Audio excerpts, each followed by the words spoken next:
There are over 40 million people who live in the US that were born in another country. It is very beneficial to be bilingual or multilingual in order to connect and communicate with people who come to the US from all around the world.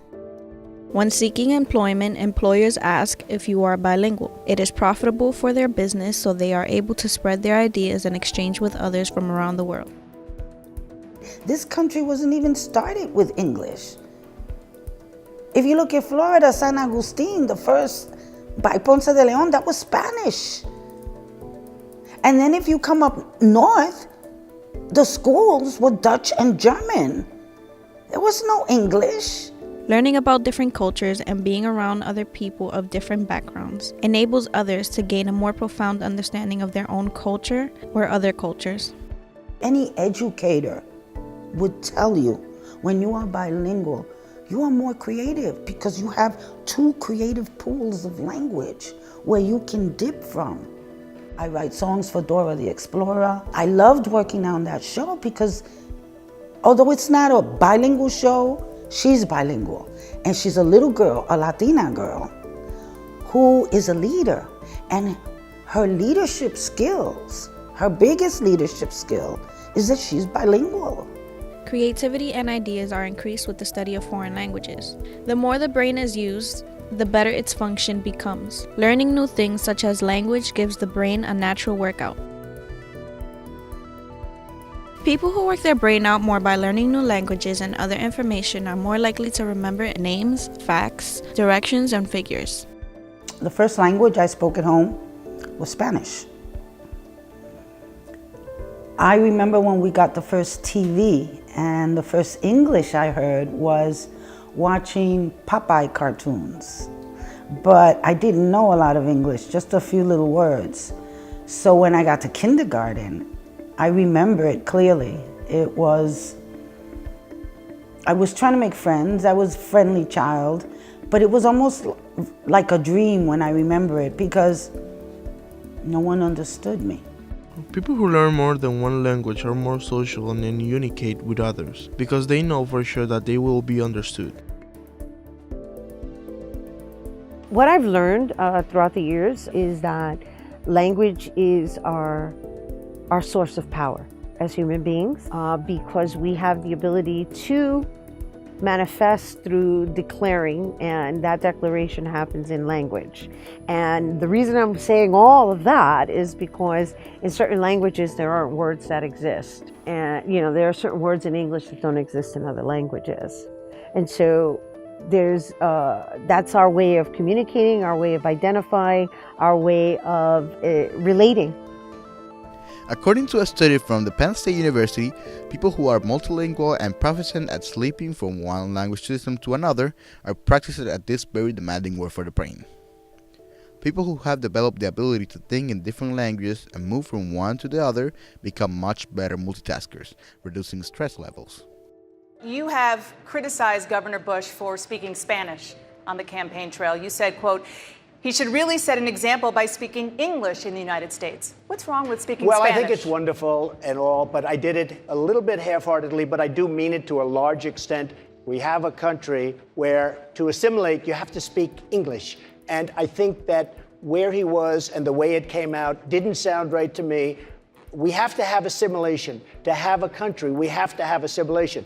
I'm not the first one to say this, Dana. We've had many people over the years, for many, many years, saying the same thing. This is a country where we speak English, not Spanish.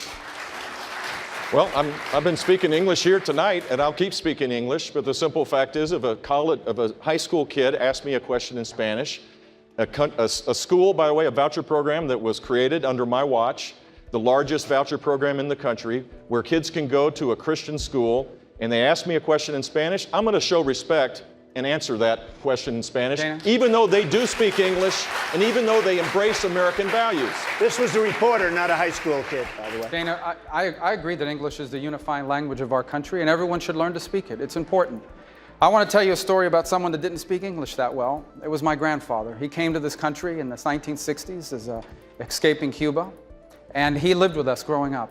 And my grandfather loved America. He understood what was so special about this country. He loved Ronald Reagan. He would be very proud of the fact that we're here this evening.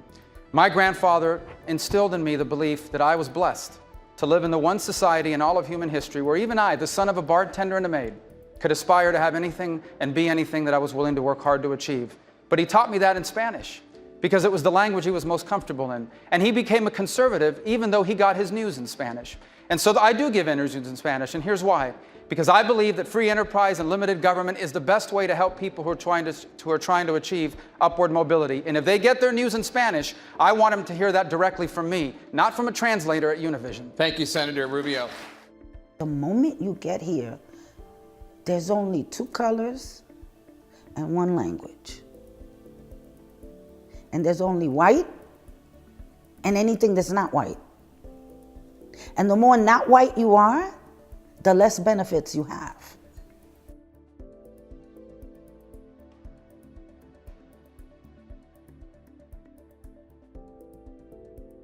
Multilingualism has been specifically very helpful to me in my studies because as a journalism major, I have to work on some articles and report on them.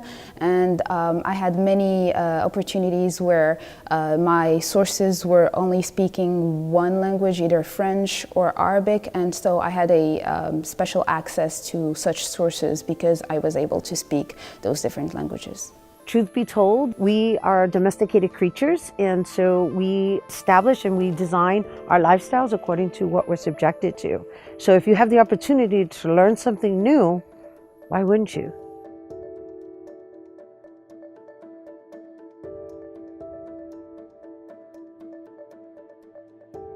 While as a child, when the school year would end, my brother and I would get sent to Puerto Rico.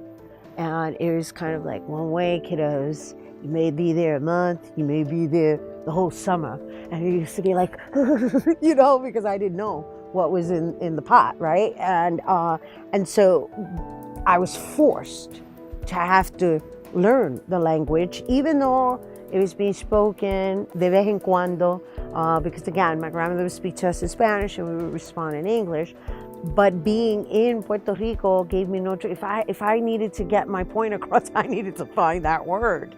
Being sent there as a child, you know, looking back, was one of the greatest blessings my parents gave me because I was able to identify with my cultura, and I was able to learn the language a little more fluently, even though I do not consider myself fluent in Spanish because, you know, I'm not proud to say it, but I'm a Nuyorican and I speak, you know, Spanglish. So, interesting enough, if we reverse the role, yes, I was targeted when I was in Puerto Rico because it was like, you know, they forced me to conform. They were like, you're not going to get what you want until you communicate in the native language, in the native tongue. They're like, until you find the words to communicate so that we understand what your needs are, what your requests are, you're not going to get what you want.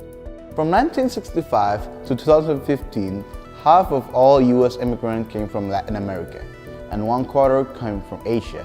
In 2016, 31% of eligible voters were people of color, the highest number in the U.S. history. In Congress, currently comprising 17% of people of color, is the most diverse it's ever been. There's still a long way to go before the United States embraces all of its people. However, more and more Americans are embracing the country's growing diversity. 53% of Americans say that the immigrants threaten the United States. 54% say that they have a high openness to the different cultures. And 57% say that the United States' increasing diversity makes it a better place to live. In the years ahead, new immigrants and immigrant children will continue to make the U.S. even more diverse.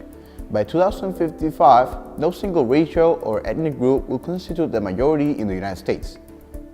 Progress depends on the diverse views and voices, and the U.S. is making new strides every day.